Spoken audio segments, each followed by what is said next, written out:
Hola, ¿qué tal? Para la Asociación Iberoamericana de Sociología es un gusto saludarles y darle la bienvenida a todos los que el día de hoy nos acompañan. El día de hoy presentamos la mesa 4, Pinceladas de la Sociología en Iberoamérica, de este primer foro virtual iberoamericano. Para comenzar, le damos la bienvenida a nuestra ponente Nicole Alejandra Llano Montero. Ella es colombiana y bien, les voy a compartir un poco de su biografía. Nicole Alejandra Llano Montero, ella es socióloga de la Universidad Externado de Colombia con enfoque en economía y medio ambiente. Es miembro de la Red de Jóvenes por la Democracia Ambiental en las regiones de Colombia, Raíces. Voluntaria en la Corporación Autónoma Regional de Cundinamarca, CAR. Fundadora del Grupo de Investigación Socioambiental, Proyecto CIE. Sin otro preámbulo, le damos la bienvenida a Nicole y de nuevo muchísimas gracias por acompañarnos en este primer foro virtual sociológico. Adelante, Nicole. Hola a todos, muchas gracias por la presentación. La razón por la que yo hice este trabajo investigativo se debe primero a que hay que hacerse una evaluación de la sociología en Colombia, por lo que estamos en un periodo de posconflicto y tenemos un papel fundamental en ello. Entonces, la pregunta con la que yo inicié mi investigación es si los niños y las niñas de Colombia hoy quieren estudiar sociología. Y lo dividí entre prejuicios, estigmas y tropiezos. Hay una, tal vez llamaría problema de la sociología, no sé si es solo en Colombia o a nivel general, en donde siempre hablamos muy bien de ella, pero no repasamos en nuestras fallas, en lo que falta para que la sociología crezca, para que mejore, para que trabaje mejor por el país. Entonces, esta es la razón por la que inicio. El método que utilicé fue combinado, hice 2 entrevistas estructuradas que dividí en 2 grupos poblacionales. Por un lado, sociólogos de diferentes partes de Colombia y por otro, profesionales de diferentes áreas del conocimiento. Esto para tener una perspectiva objetiva de lo que es la sociología, tanto para los sociólogos como para las personas, llamémoslo, del común. Y encontré que hay muchas cosas en las que coinciden. Entonces, en este momento pues no puedo ver la diapositiva, no sé si hay problema. Pues como les decía, el título es Los niños y las niñas en Colombia sueñan con ser sociólogos, un acercamiento a estigmas, prejuicios y tropiezos de la sociología. Siguiente, por favor.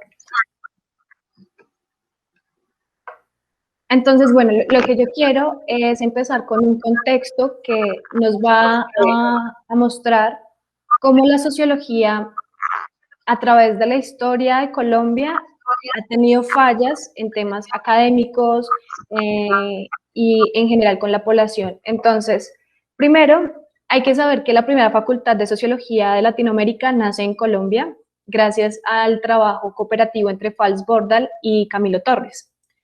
Y el título que inicia esta presentación es La figura del guerrillero y otros factores ligados. Cuando hice las entrevistas y por experiencia personal, es muy común que cuando se te pregunte si eres sociólogo, pues hay 2 opciones, te digan ¿qué es eso? O te digan, ah, eres guerrillero. Entonces es un imaginario que viene desde el conflicto armado en Colombia.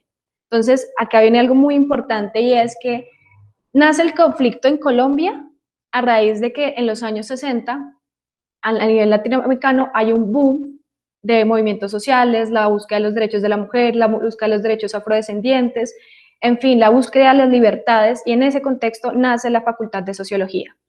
Esa facultad, como les dije, fundada por Camilo Torres y Fals Borda, lleva un pensamiento crítico hacia la violencia y hacia el Estado. Pero en un punto determinante, uno de sus cofundadores, que es Camilo Torres, quien se ve en la imagen, siendo cura, decide irse al monte, como se dice acá en Colombia. Entonces, él entra al ELN, Ejército de Liberación Nacional, y lastimosamente muere en su primer combate. Entonces, esta figura ya nos inicia a construir el imaginario del sociólogo como guerrillero. Siguiente, por favor.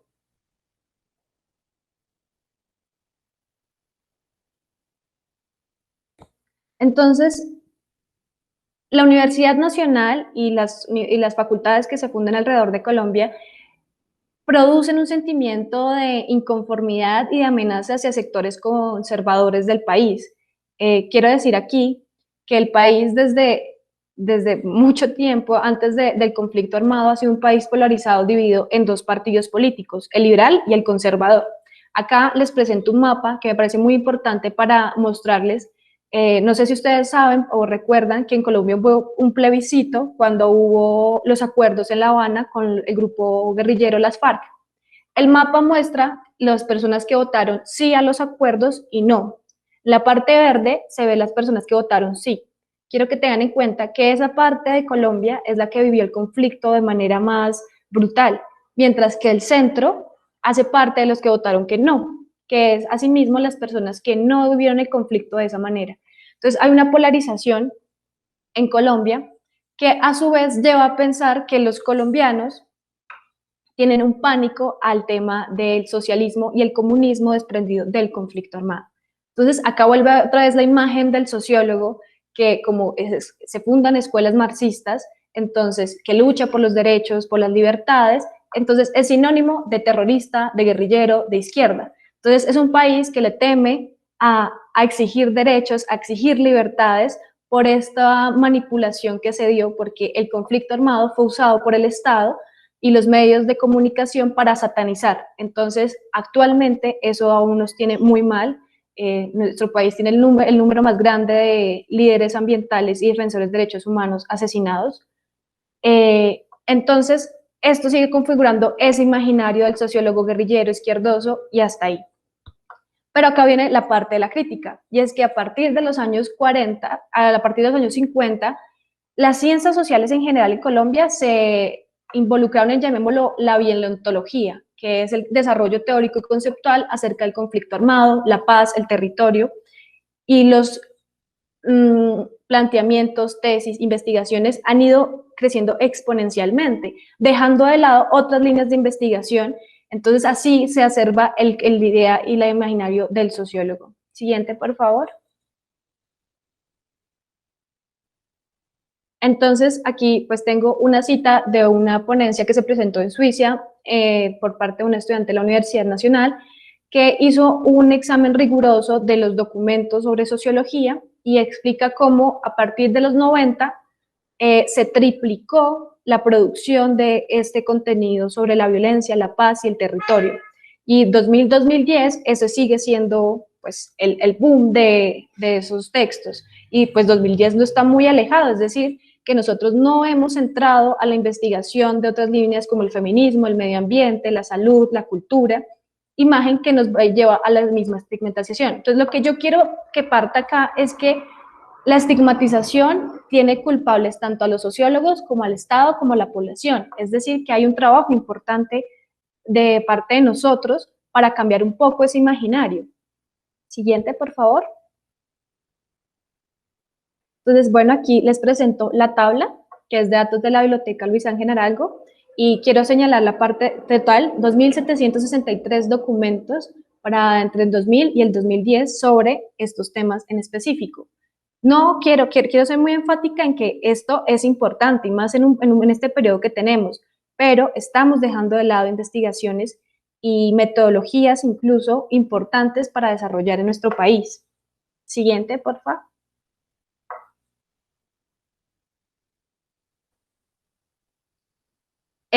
Bueno, acá es una crítica y es que lo hago también desde las entrevistas que realicé a sociólogos y el que el trabajo de base y práctico con las comunidades no se está viendo. Es decir, nosotros nos estamos quedando en la esfera académica, en los círculos de discusión, en los debates, pero esas sociedades a las que investigamos, de las que tomamos prestado todas sus vivencias, no se las estamos devolviendo en un trabajo práctico o en formas en que ellos puedan entenderla. Desde que yo inicié la carrera, mis profesores siempre han hecho una crítica de que la sociología no tiene un discurso sencillo con las personas. Y la persona como icónica en Colombia que hizo eso fue Fals Borda con uno de sus textos que habla sobre el hombre anfibio, en donde cada hoja tenía la división de dos textos, uno, el académico, y otro para las personas, porque él decía que esas personas les abrieron un espacio muy grande para compartir vivencias, y no devolverles o no permitirles leer eso, pues no tenía cara. ¿Y nosotros qué hacemos? Pues seguimos acumulando tesis y documentos en bibliotecas, en congresos, pero no a la población. Y entonces la población también nos ve como las personas que hacemos las encuestas, no sé, las entrevistas, pero no hay una relación directa con ellos. Entonces ahí estamos también fallando. Siguiente, por favor. Acá ya específicamente, pues categorizo los tropiezos que considero que tenemos también. La primera es que no hay divulgación en los colegios. O sea, es decir, uno casi que por suerte estudia sociología. Más adelante hablaré de ello con profundidad, pero no hay divulgación, no hay talleres con estudiantes, no se hace un ejercicio en donde se diferencie la antropología de la sociología, de la filosofía. Y las facultades tampoco, en las ferias universitarias hay espacios donde uno diga, este es el rincón de la sociología, no lo hay. No se explica los campos laborales, nosotros somos pioneros en investigación, en trabajo, pero a la hora de salir al mercado laboral, nosotros no sabemos a dónde ir. Y asimismo, como no sabemos a dónde ir, pues las empresas, organizaciones tampoco nos conocen. Entonces hay un desconocimiento de ambas partes en donde queda un hueco y ahí fallamos. Entonces, por eso tenemos malos salarios, por eso el desempleo juvenil es tan alto, por eso las personas cuando deciden estudiar sociología, incluso un impedimento es la parte económica, porque no saben dónde van a trabajar, sus familias desconocen incluso la misma carrera. Una pregunta que les hice a muchos fue, ¿tu familia, tu círculo cercano sabe qué es sociología? Y muchos me dicen, hasta ahora lo está entendiendo. Está la hora, por ejemplo, que mi abuela cree que estudio ciencia política. Entonces, hay un problema en nuestro discurso que tenemos que atacar para poder entrar a las sociedades. Es muy extraño que nosotros como sociólogos, que sabemos que la sociedad es tan cambiante, nosotros somos tan estrictos y estáticos en nuestra forma de estudiarla. Y lo último, la sociología necesita sacarse a la calle.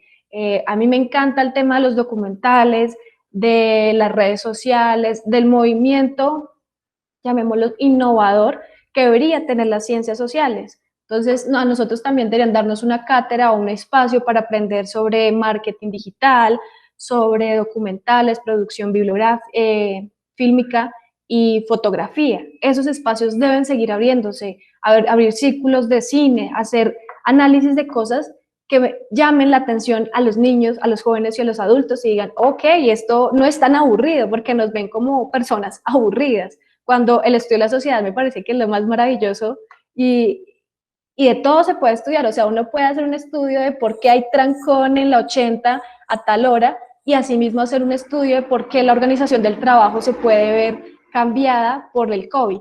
Entonces, hay que mostrar lo espectacular que es esta sociología y no dejarlo entre nosotros que ya lo sabemos. Siguiente, por favor. ¿Por qué decimos estudiar sociología? Esto también, con base en las entrevistas, saqué estas 3 conclusiones: que somos personas empáticas con un alto sentido de responsabilidad social, así que creo que eso hay que explotarlo. Nosotros no estudiamos esto para hacernos millonarios, nosotros sabemos que tenemos un compromiso con la ciudadanía, con la paz, con la justicia y la equidad, y por eso estudiamos sociología. Es una lección en ocasiones desde el desconocimiento. Puede ser que hasta cuarto o quinto semestre nosotros entendamos qué es sociología. Incluso hay maestros universitarios que llegan a decir, pues yo hasta ahora no estoy muy seguro de qué es. Entonces también hay que repensarnos esto de si tenemos claro qué es sociología para nosotros, tanto los sociólogos como las personas de afuera. Y nos encontramos con la sociología por situaciones muy concretas y determinantes. Es decir, las historias que escuché, en general, todas coincidían en que el último año alguien mencionó la sociología por allá lejos, hubo una charla pequeña, hubo un familiar que estudió, y entonces esa pequeña y circunstancial historia nos llevó a estudiar sociología. En mi caso, pues fue un profesor que me dijo, tú no tienes cara de politóloga, tú tienes cara de socióloga, y yo, ¿qué es eso? Y más o menos me explicó no como tal la sociología, sino me dijo, es algo que a ti te gustaría hacer, es trabajar con comunidades, ayudarlas, y yo me entré a estudiar sociología, así, con esa simple explicación, yo dije, sí, quiero estudiar sociología, y creo que es algo que nos puede pasar a la mayoría, y que tampoco es una carrera que se obliga, ¿no? O sea, ningún papá va a decir, usted estudia sociología, o se me va de la casa, o no la educación. Es una carrera de verdad que apasiona, de la que uno se arriesga, y por eso es tan importante que nosotros la visibilicemos de otra manera. Siguiente, por favor. Y ya estas son mis conclusiones. La sociología sí es marginalizada y estigmatizada al ser una ciencia que incomoda, cuestiona y visibiliza lo que el estamento quiere invisibilizar y ocultar. Entonces, ya sabemos que hay digamos, llamémoslo, un enemigo interno, que es el propio Estado. No le gustamos al Estado, pero hay que seguir incomodando y visibilizando. Pero tenemos que abrir también un espacio a nuevos conceptos, teorías y metodologías. Las facultades están muy limitadas en explorar formas no convencionales, no clásicas. ¿Qué pasa en Colombia? Nuestros profesores son hijos de esa primera facultad. O sea, las facultades aún están llenas de profesores que aún hablan de sus años 60, de sus movimientos sociales e inspiran, pero asimismo hay una discusión con teorías que son de cultura, de medio ambiente, de feminismo, porque no las consideran importantes. Entonces hay que dejar de estigmatizar dentro de la misma facultad y asimismo buscar generar un nuevo boom. Tenemos que ser el boom latinoamericano de la sociología. Estamos en un momento otra vez de movimientos sociales, de una situación distinta que es la pandemia y las tecnologías. Esto nos pone dos retos muy importantes que tenemos que ir a materializar de diferentes modos. Hay que utilizar las redes sociales, hay que dejar de parecer aburridos. Y la última conclusión, por favor, la última. Las universidades deben visibilizar esos trabajos y esas investigaciones. Nosotros siempre pensamos, si hay un ataque zombie, ¿qué es lo primero que hay? Necesitamos pues médicos, no sé, abogados, agricultores, pero incluso hay memes de eso que los sociólogos no van a servir de nada. Pues no, si servimos, por supuesto que somos fundamentales en la construcción de país, tenemos que involucrarnos en la política pública, tenemos que volver a tener un papel político dentro de nuestro país, tenemos que entrar a otras esferas como el mercado, la moda, el marketing, la cocina, la salud, porque nosotros tenemos conocimientos muy valiosos para el buen funcionamiento de la sociedad. ¿Qué sería de la moda con un sociólogo? Habría más conciencia tal vez ambiental, habría conciencia feminista, habría conciencia de las comunidades. Entonces, nosotros tenemos un papel fundamental que tenemos que volver a tomar, que tenemos que ser flexibles, y no entiendas la flexibilidad como mediocridad. La flexibilidad también puede ser excelencia. Entonces, esta es mi presentación y les agradezco muchísimo por el espacio.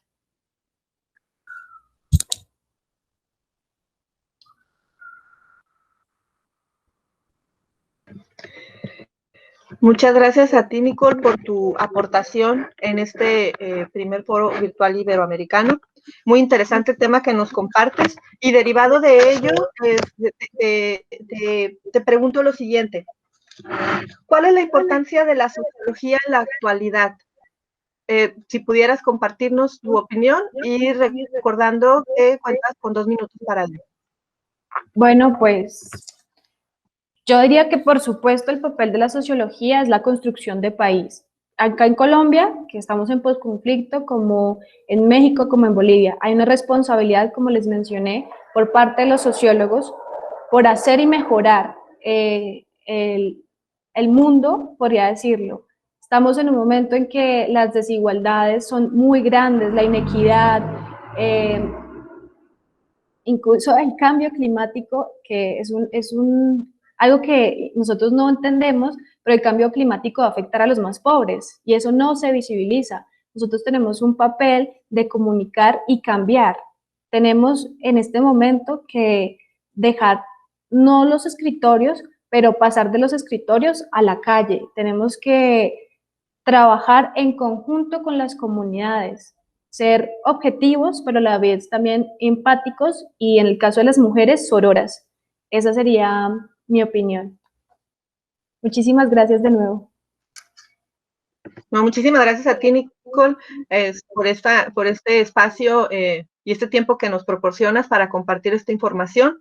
Y bueno, con la presentación de nuestra compañera, damos cierre a esta parte de la ponencia, pero damos paso también a las presentaciones de los ponentes cubanos que por cuestiones técnicas, problemas de conexión, pues nos mandan su presentación en modalidad video, para lo que voy a presentarles su biografía y en ese mismo orden ustedes podrán ver su exposición de los ponentes cubanos.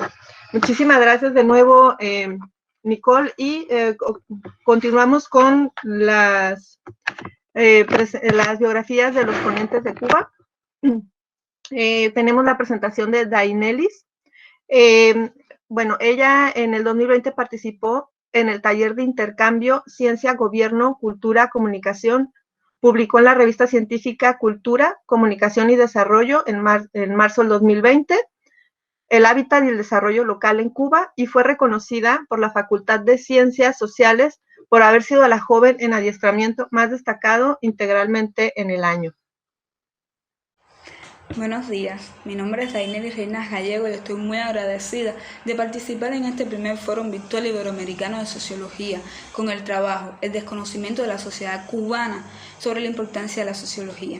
La sociología es una ciencia que no solo recolecta datos, una ciencia capaz de analizar, resolver y transformar la vida de personas en una sociedad, demostrando con verdades que existen problemas ocultos, esos que son ignorados por otros. La sociología en Cuba se ha ido consolidando, pero como se ha mencionado en algunas investigaciones, ha presentado una gran intermitencia a pesar de los esfuerzos realizados por las universidades y los gobiernos, lo que ha traído consigo el desconocimiento de la sociedad y la desvalorización del papel sociológico. Tomando como base esta situación planteada, realiza como objetivo analizar el desconocimiento de la sociedad cubana sobre la importancia de la sociología.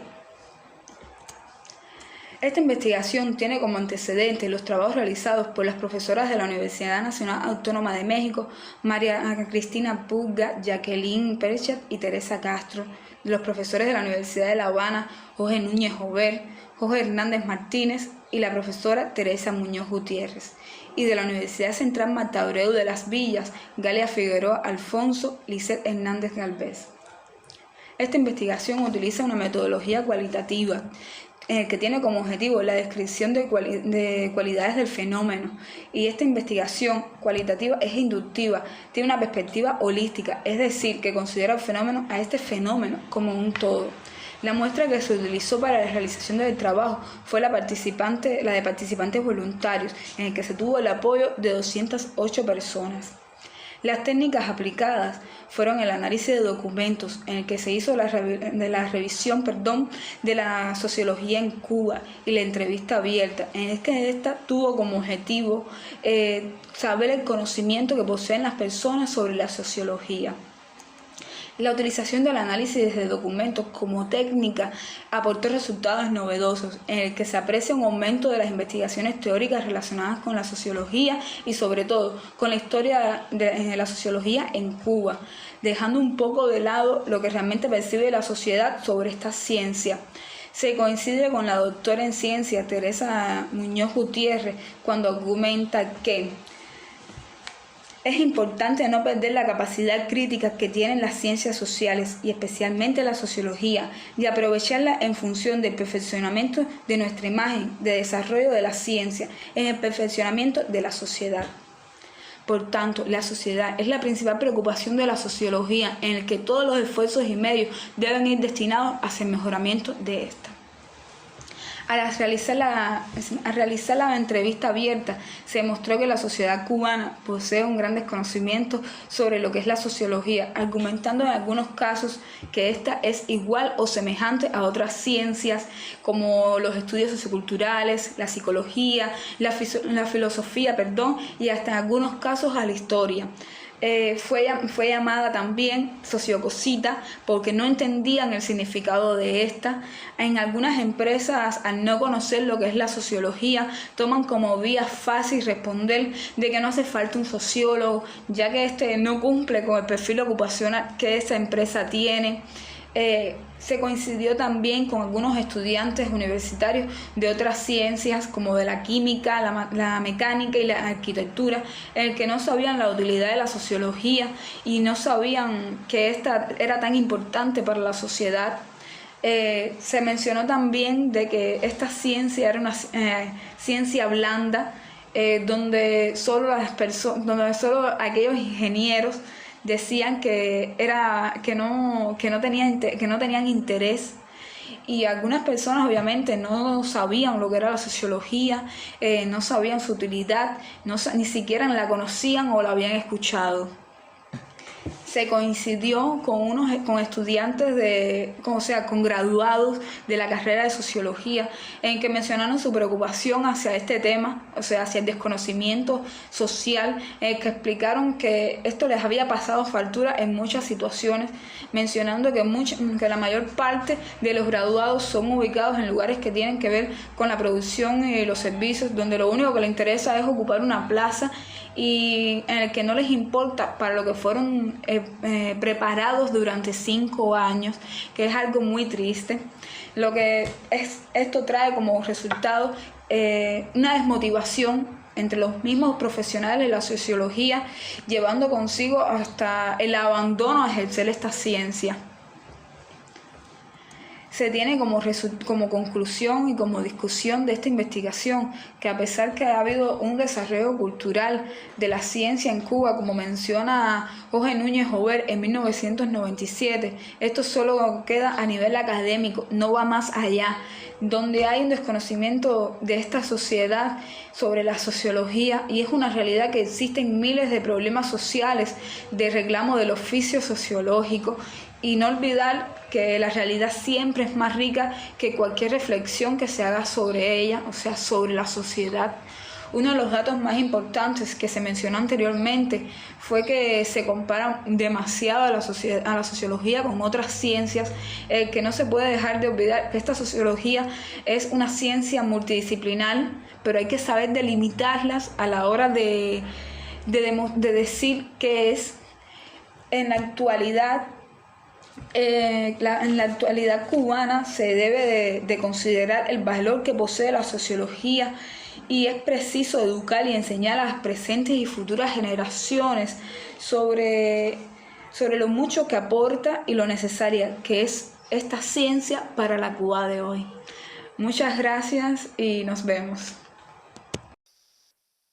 Bueno, en primer lugar quiero saludar a la audiencia y, en nombre de la Federación Colombiana de Sociología, agradecer a la Asociación Iberoamericana de Sociología y a sus directivos por tan muy necesario evento. El título de esta exposición se llama La experiencia de la Federación Colombiana de Sociología para hacer visible la profesión en el medio colombiano en la coyuntura de la pandemia. Mi nombre es José Norbey Walteros Neiza, sociólogo, magíster en Medio Ambiente y Desarrollo, vicepresidente de la Federación Colombiana de Sociología. Bueno, en primer lugar voy a hacer una breve exposición de las causas por las cuales la Federación Colombiana de Sociología decidió actuar para hacer más visible la profesión en el medio colombiano. ¿Por qué ese interés? Y también para responder las preguntas generales sobre la importancia de la sociología en la actualidad, retos y desafíos generales sobre el perfil del egresado y la inserción laboral, muy importante para la profesión. Enseguida expondré las líneas de acción de la Federación y su experiencia. Hay un hito histórico que no se puede dejar pasar por alto, y es el proyecto político modernizador que, en el caso colombiano, las élites liberales promovieron con bastante ahínco. La sociología estuvo vinculada a ese proyecto político, y la Universidad Nacional de Colombia, que es una universidad pública, formaba sociólogos para buscar esos cambios modernizadores. Orlando Falsborda, quien fue un sociólogo muy importante en Colombia y una persona muy activa en la política, fue director general del Ministerio de Agricultura entre 1959 y 1961. En 1959, junto a Camilo Torres Restrepo, también sociólogo, fundó una de las primeras facultades de sociología en América Latina en la Universidad Nacional de Colombia, sede Bogotá. No se logró la reforma agraria que se necesitaba para dinamizar el desarrollo del capitalismo, pero en cambio surgieron movimientos campesinos y juntas de acción comunal que sirvieron para organizar a la gente más vulnerable tanto en las zonas urbanas como rurales en defensa de sus reivindicaciones. Debido a las constantes disputas políticas que se vivían dentro de la universidad y fuera de ella, pues Camilo Torres, quien era sacerdote católico, decidió tomar el camino de las armas. En 1965 murió en combate en el 15 de febrero de 1966. Por cuestiones políticas y la dinámica del conflicto armado, los movimientos campesinos y las reivindicaciones que desde la sociología se intentaban defender fueron asociados a la subversión y a la universidad pública. Fue satanizada como un antro de producción de guerrilleros. La profesión cayó en un estigma y todo el que estudiara sociología era considerado un guerrillero. Rápidamente la sociología pasó de ser una disciplina aliada de la modernización a una disciplina considerada contrahegemónica. En este orden de ideas, trabajar con el Estado era un pecado. Y con esta idea pues nos formamos muchos sociólogos y sociólogas y con un pensum orientado a comprender lo que significaba una sociedad moderna para luego generar el cambio de una sociedad feudal a una moderna. Sin saberlo, solamente se intuía que eso era así. Las primeras promociones de sociólogos no tuvieron que presentar entrevistas ni buscar trabajo. Por el contrario, lo llamaban para ocupar cargos públicos de injerencia en asuntos públicos. Mejor dicho, el trabajo sobraba y la formación era teórica y así quedó por un largo tiempo. Y todavía está en los pensos de algunas universidades ese enfoque teórico. Bueno, pues eso ya no existe. Hoy día, aunque hay sociólogos involucrados en la política, como el caso del senador Antonio Sanguino, y en cargos públicos como Hugo Acero en la Secretaría de Seguridad de la actual Alcaldía de Bogotá, la influencia de la sociología en la toma de decisiones es nula en lo relacionado con los temas sociales. Todos los temas ya están estructurados y las políticas definidas desde arriba hacia abajo. La cuestión pública en asuntos sociales está cooptada por los compromisos políticos. La salud mental, por ejemplo, con enfoque social, ya tiene un dueño. Las políticas de integración social y de cultura ciudadana también tienen un dueño y lo que queda es ave de rapiña. Entonces, en resumen, el proyecto de modernización parece ser que ya no existe, pero en las facultades de sociología todavía prevalecen sus análisis y sus teorías en diferentes corrientes. La sociología se encerró en una torre de marfil y solamente mira su propio ombligo. Ya no se involucra en la política real, organizar gente, estructurar ideas, planificar programas, realizar acciones concretas. Solamente se dedica a realizar análisis de discurso y a denunciar detrás de un escritorio lo que sucede en la sociedad, pero se queda corta en planear soluciones a problemas concretos.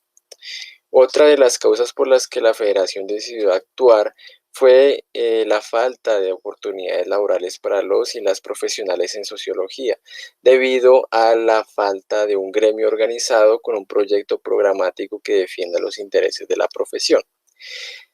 Sí, los temas sociales se encuentran estructurados, pero desafortunadamente las actividades de ejecución las están haciendo trabajadores sociales, psicólogos, psicólogas, antropólogos, economistas, biólogos e incluso ingenieros. Una de las razones por las que pasa esto es porque nuestra formación se queda corta en cuanto a capacidades técnicas frente a otras disciplinas.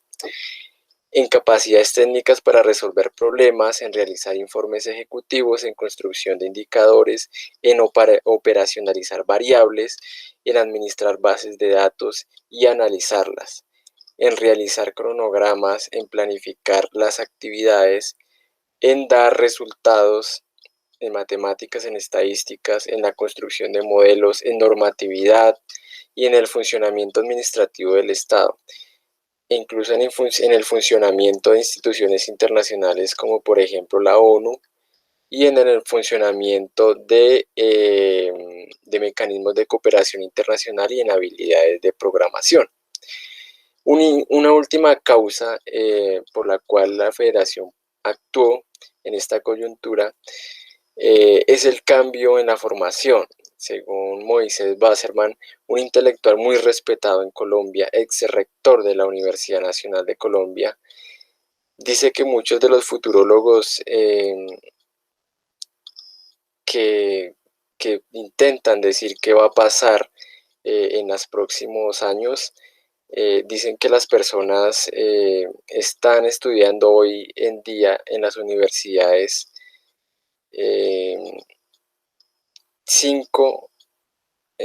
o sea, las personas que hoy están estudiando en las universidades a futuro van a cambiar 5 veces de oficio en su vida. Ojo, no es de trabajo, sino de oficio. Entonces, ¿cómo preparar uno para oficios que aún no existen y cómo preparar a alguien que va a cambiar 5 veces en la vida? La forma es darle una gran capacidad de adaptación. Luego las personas tendrán que aprender a responder y no a repetir, por lo que el conocimiento se vuelve obsoleto rápidamente. Esto ya es una realidad en el campo laboral de la sociología. Lo vemos cuando un ingeniero o un economista hace nuestro trabajo. Incluso hay profesores dictando sociología sin tener una formación en sociología, economistas, antropólogos, filósofos. En el campo laboral, poco a poco, pues los títulos tienen poca relevancia y lo esencial son las competencias. Pues sería muy bueno que a un sociólogo lo contrataran para ejercer administración de empresas o la administración de un banco, siempre y cuando demuestre las competencias para hacerlo. En este orden de ideas, la Federación Colombiana de Sociología, en esta coyuntura de pandemia, ha realizado una serie de programas de opinión relacionadas con temas de interés nacional, con personajes reconocidos y con un enfoque sociológico, con un lenguaje diferente al académico, buscando aprovechar las redes sociales, además de convenios con otras universidades para realizar eventos académicos con el fin de hacer notoria la disciplina frente a la opinión pública. Esto ha tenido un impacto tanto así que hemos aparecido en programas de opinión importantes como NTN 24, que tienen un alcance latinoamericano e internacional, y en programas de alta audiencia radial como Hora 20. Además, pues nosotros hemos hecho hemos estado en contacto con otras instituciones y con personajes políticos, con senadores, para intentar de cierta forma hacer más visible y recuperar un espacio político para que la sociología tenga incidencia no solamente en la opinión pública, sino también en los temas de interés nacional, y pueda tener impacto también el ejercicio y la profesión dentro de los temas sociales. Entonces, pues de esta forma la experiencia de la federación en esta coyuntura de pandemia fue aprovechada y con un debido uso de las redes sociales y de la virtualidad para potencializar esa visibilidad frente a la opinión pública. Lo seguiremos haciendo y pues para este año, que ya es para post pandemia, seguiremos trabajando, visibilizando la disciplina, ya no a partir de la virtualidad, que fue una herramienta muy útil, sino a partir de acciones concretas, como por ejemplo la generación de empleo para los profesionales en sociología. De esa forma nosotros queremos visibilizar también la sociología y hacer que los jóvenes y las personas que tienen en este momento una esperanza, o no esperanza, sino una situación, digamos, con lo de la pandemia, dar ese brazo para que los profesionales puedan apalancarse pues laboralmente en puestos importantes, para que asimismo la profesión tenga un impacto en la sociedad.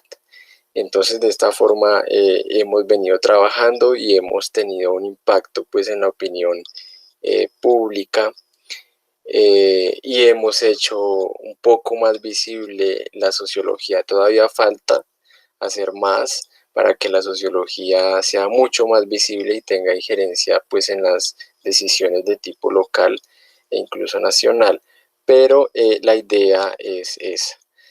Y pues no quedarnos en lo local, sino trascender a nivel latinoamericano y encontrarnos con las otras asociaciones de sociólogos a nivel latinoamericano, para unirnos y poder por estos medios virtuales generar un mayor impacto y una mayor visibilización ante la opinión pública y ante la toma de decisiones.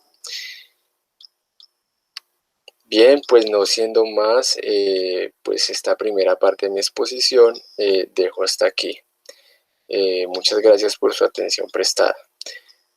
Saludos a todos y a todas quienes nos acompañan en esta presentación, en la cual voy a presentar una exposición, una experiencia relacionada con un proyecto de desarrollo territorial en el noroeste, o en la zona denominada noroeste de Guayaquil. Ya les voy a dar más detalles de las características de ese territorio y la articulación de esta experiencia con el accionar de la sociología y de sociólogos y sociólogas en esta experiencia concreta de intervención territorial. La experiencia forma parte de un macroprograma, por darle un término, un macroprograma que lleva adelante una organización de cooperación al desarrollo noruega en la ciudad de Guayaquil desde el año 2016.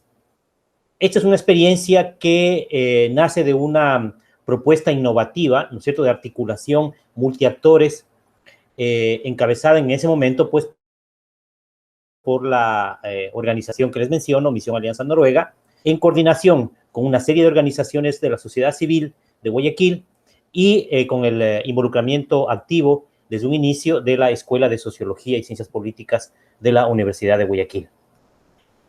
Me voy a permitir a poner la presentación.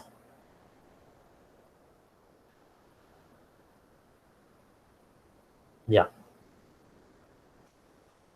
Bien, como les mencioné, la experiencia que voy a darles a conocer a ustedes se relaciona con un trabajo en territorio, ¿cierto? Y la articulación que desde la sociología nosotros vemos en esta práctica territorial que la hemos denominado de redes ciudadanas. Ya lo vamos a explicar un poquito más adelante. Es una experiencia que nace, como les mencioné, de una organización de cooperación al desarrollo con sede en Noruega y que tiene su accionar en Guayaquil ya casi 30 años, pero la experiencia en concreto que les voy a compartir se genera, ¿cierto?, en el año 2016 a partir de esta articulación interactores que les mencioné hace unos minutos y que ahora les voy a explicar de manera más desagregada. Brevemente, los objetivos que tengo para compartir con ustedes es justamente, como les mencioné, dar a conocer esta experiencia de intervención social territorial con miras a modificar condiciones de vida y promover procesos de incidencia en las políticas públicas locales, ¿cierto? El segundo objetivo es analizar las articulaciones como les mencioné, de los diferentes actores sociales en cuanto a su aporte a los procesos de cambio mencionados y a su función en una estrategia de trabajo en red, ¿cierto? ¿Cuál es la función que cada uno de estos actores o organizaciones tuvieron o tienen, ¿no es cierto?, en el marco de esta estrategia de trabajo en red? Y finalmente, reflexionar acerca del rol que ha jugado la sociología y la práctica profesional del sociólogo y la socióloga desde esta perspectiva de análisis, ¿cierto? Bien. Para abordar, como les mencioné, las características del territorio. Este es un territorio que efectivamente está ubicado en el noroeste de la ciudad de Guayaquil. Es un territorio que nace a partir de migraciones, de procesos migratorios internos, a partir de los años 90, básicamente, dado que atraviesa esta zona una autopista, una avenida perimetral, como le llamamos acá, en la cual, ¿no es cierto?, alrededor de la cual se fue instalando el parque industrial de la ciudad. Obviamente se convirtió en los procesos de migración interna, se convirtió en un polo de atracción de personas, de familias, de comunidades que en situaciones difíciles, ¿no es cierto?, que enfrentaban en la zona rural, con todo el contexto de la pobreza en la zona rural de nuestros países, lo podemos enmarcar en esa situación. Obviamente esta zona se convirtió pues en un foco de atracción para obtener pues plazas de trabajo, servicios en el marco pues del desarrollo urbano, legalidad de tierra, en fin, ¿no?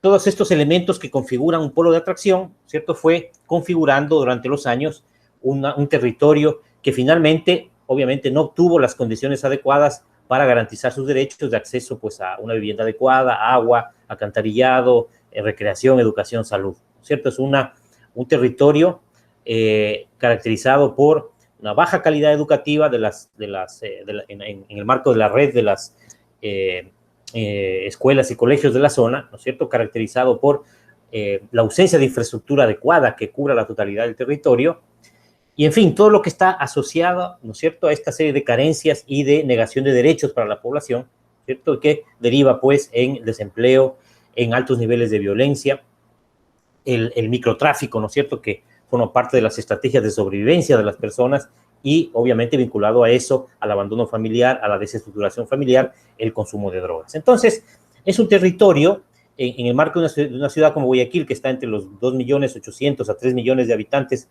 en su conjunto, es una zona que sobrepasa los 500.000 habitantes, ¿no? Consideremos que en Ecuador una ciudad capital de una provincia andina, por ejemplo, tiene 180.000 habitantes, 200.000 habitantes, una ciudad capital de una provincia ecuatoriana. En este territorio existen más de 500.000 personas, datos del censo del 2010. Entonces, es un territorio en el cual han interactuado una serie de organizaciones, tanto gubernamentales, no gubernamentales, eclesiales de base, populares, en fin. ¿Qué es lo que hicimos frente a esta situación en el marco de nuestro accionar como organización de desarrollo? Es identificar, hacer un mapeo de todas las organizaciones que de una u otra manera nos podíamos sentar en una mesa de trabajo con la población, con los liderazgos locales, con las lideresas locales, para establecer una estrategia digamos, de acuerdo en la cual todos pongamos desde nuestro rol, desde nuestras competencias, pongamos propuestas, ¿no es cierto?, en la mesa para poder articularlas, gestionar recursos para de manera progresiva, ¿cierto?, enfrentar esta situación digamos, de negación de derechos, de malas condiciones de vida en el territorio del noroeste. Esta es una ilustración, cada vez son más organizaciones, pero de alguna manera son organizaciones que han estado interactuando con nosotros desde el año 2016. Vemos que hay organizaciones gubernamentales, no gubernamentales, eclesiales, deportivas, hay universidades, ¿no es cierto?, que en la actualidad formamos parte de la denominada Red del Noroeste. Ya les voy a explicar un poquito cómo nació la red y en ese marco qué rol jugó, digamos, la perspectiva de la sociología en este escenario, ¿no? Una mirada de las condiciones de vida de la población del noroeste, ¿no? Imaginémonos un territorio grande de 500.000 personas que habitan en estas condiciones, ¿cierto? ¿Cómo se configuró la red del noroeste?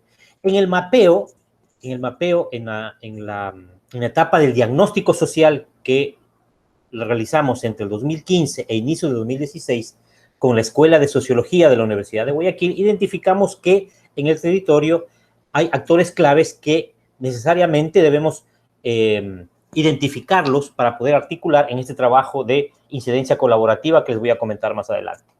El sector privado, obviamente, tenemos al frente un tejido empresarial porque es la zona, es el parque industrial principal de Guayaquil y uno de los más grandes del país. Las universidades, tenemos varias universidades que están anexas al territorio donde trabajamos, obviamente organizaciones comunitarias, familias, desde donde pues identificamos líderes y lideresas con la perspectiva justamente de articularnos en esta red. La institucionalidad local, ¿no es cierto? Existe presencia de organizaciones gubernamentales que tienen la competencia de garantizar derechos y obviamente nuestro proceso busca a través del trabajo en red hacer incidencia para que cumplan con esta competencia. Agencias de cooperación y comunidades eclesiales de base porque obviamente es población que tiene una articulación fuerte con organizaciones eclesiales populares de base que fueron consideradas para ese trabajo.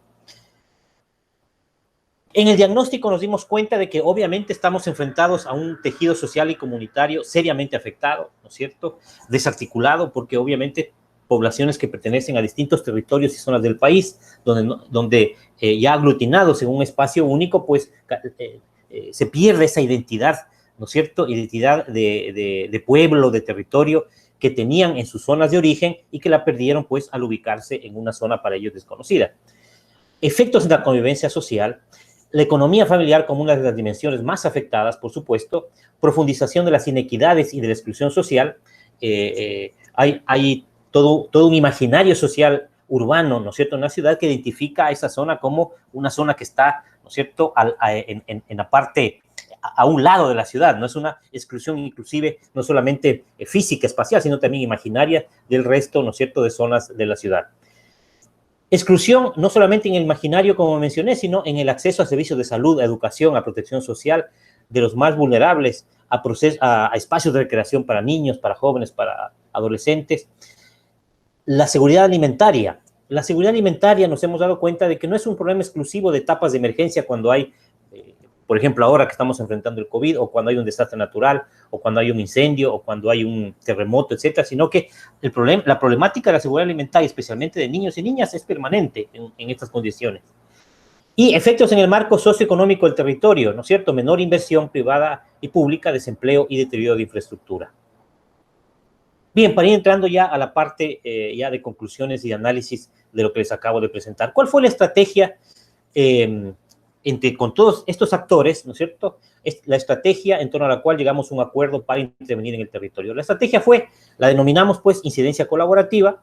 Obviamente revisamos y recibimos asesoramiento de organizaciones de desarrollo de la facultad, como les mencioné, la Escuela de Sociología de la Universidad de Guayaquil, de plantear una estrategia de incidencia colaborativa, es decir, no trabajar solamente desde nuestros roles y competencias de manera dispersa, sino identificar a la colaboración como una interacción para resolver problemas sociales. Entonces, que la colaboración pueda convivir en un marco de democracia local, de intereses y objetivos diversos, pero con los cuales nos podemos articular. Y colaborativa porque asume la necesidad de generar procesos sostenidos, y eso es lo importante y lo interesante, ¿no es cierto?, desde una mirada, digamos, de apertura de los diferentes intereses que hay en el territorio. Procesos sostenidos de diálogo, de cooperación, de interacción, con miras a generar cambios sustentables y de largo plazo en las comunidades de vida de una comunidad, un territorio. Ahí vemos en este gráfico que trata de resumir, ¿no es cierto?, lo que en este momento hacemos en el territorio, ¿no? Una serie de organizaciones de base, entidades gubernamentales, universidades, ciudadanía, ¿no es cierto?, con una serie de retos que los operamos a través de proyectos en diferentes temas, ¿cierto?, para generar procesos de cambio en la comunidad en función de los diferentes derechos que no están garantizados en el territorio, ¿no? Inclusión educativa, trabajo con iglesias, género, violencia, organización y movilización, economía familiar, el tema de salud integral, la prevención del VIH, etcétera, con miras a contribuir a el mejoramiento de condiciones de vida en este territorio. La red del noroeste, que es la red que se constituye a partir de esta articulación de los actores del noroeste, ¿no es cierto?, se plantea constituir un foro marco de redes a nivel ya provincial digamos, de todo el territorio de la provincia del Guayas. ¿Por qué? porque a partir de la experiencia territorial del noroeste buscamos justamente empoderar a otros territorios ya de la provincia para implementar procesos similares. Y para finalizar, en todo esto, ¿cuál fue el accionar de la sociología, ¿no es cierto?, en esta experiencia? Sociólogos y sociólogas ejercemos varios roles en organizaciones de la sociedad civil, que conducimos prácticas de incidencia en políticas públicas, de control social, ¿no es cierto?, de proyectos, a través de observatorios, veedurías, audiencias públicas, de rendición de cuentas, etcétera, a las autoridades gubernamentales. Esto ha sido el accionar clásico, digamos, de los sociólogos y sociólogas en organizaciones sociales. La idea es que esa experiencia se vuelque a un territorio con miras a mejorar condiciones de vida prácticas, es decir, desde la propuesta de incidencia a una propuesta real de práctica en el territorio. Entonces, la experiencia en el territorio nos dimos cuenta con la Escuela de Sociología, ¿cierto? Y obviamente desde mi mirada también como sociólogo, que la experiencia en el territorio es fundamental. Articular lo investigativo, ¿cierto? Lo investigativo desde la academia, con procesos de gestión y de incidencia práctica en el territorio. Eso es fundamental en un momento en el cual necesitamos justamente involucrarnos en procesos reales de desarrollo frente especialmente a las dificultades, ¿no es cierto?, que ha generado aún más la presencia del COVID en nuestros países. La Escuela de Sociología y Ciencias Políticas de la Universidad de Guayaquil nos ayudó y se involucró activamente en el diagnóstico inicial, en la elaboración de la línea de base, ¿no es cierto?, comunitario, en el análisis de los resultados. Realizamos un muestreo con la Escuela de Sociología, con 50 estudiantes, realizamos un levantamiento de información, definimos líneas estratégicas de intervención social, como lo vimos anteriormente, y durante estos años hemos mantenido una práctica permanente de docentes, investigadores y estudiantes de la Escuela de Sociología. Para ir concluyendo, en las condiciones actuales creemos, y esa ha sido nuestra reflexión, ¿no es cierto?, a lo largo de estos años, articular lo académico, la investigación, ¿no es cierto?, de generación de conocimiento hacia la gestión de lo social, en procesos de cambio social a través de programas y proyectos de desarrollo, y mantener la incidencia en políticas públicas desde nuestra mirada sociológica, como lo mencioné anteriormente. Es decir, desde una perspectiva crítica y de aporte a la sociedad, involucrar permanentemente a estudiantes, docentes e investigadores desde la academia, ¿no es cierto?, que estamos involucrados en temas de las ciencias sociales. Partir de la mirada sociológica al gestionar procesos y proyectos sociales. No olvidar, ¿no es cierto?, con esa mirada sociológica, no olvidar la cultura, ¿no es cierto?, en un territorio, la identidad territorial, ¿no es cierto?, los procesos de relación entre hombres y mujeres en un territorio, ¿cierto? Todo el tema del machismo que viene detrás de poblaciones migrantes que vienen del campo a la ciudad. Toda esa mirada sociológica muy importante para volcarla en procesos de desarrollo y de cambio social. Fomentar la aplicación de herramientas de investigación social. ¿No es cierto?, nosotros nos hemos preparado durante varios años desde la teoría y desde la práctica de la investigación social, aplicando herramientas de investigación social, y esas herramientas deben ser aplicadas para la toma de decisiones prácticas en actividades de gestión social y de gerencia social. Y finalmente, trabajar en red en un mundo hiperarticulado y transdisciplinario, es decir, sociólogos y sociólogas nos encontramos, ¿no es cierto?, en un mundo territorialmente articulado, ¿no es cierto?, con diferentes miradas desde las ciencias naturales, ¿no es cierto?, para poder llevar adelante nuestro trabajo, desde las ciencias de la salud, desde las ciencias de la conducta, etcétera. Entonces, otro mensaje, ¿cierto?, para el actuar de la sociología es que debemos articularnos cada vez más en un mundo transdisciplinario si queremos generar procesos de cambio y articular lo académico, ¿no es cierto?, a lo real en el sentido de el cambio social ya en un territorio. Bien, eso quería compartir con ustedes. Voy a ocultar esto. Quería compartir con ustedes para darles a conocer cuál ha sido nuestro accionar desde lo académico de la sociología, desde la práctica de la sociología en un proceso de desarrollo territorial. Muchas gracias. Y por parte de la Asociación Iberoamericana de Sociología, les damos las gracias a todos los asistentes por estar aquí.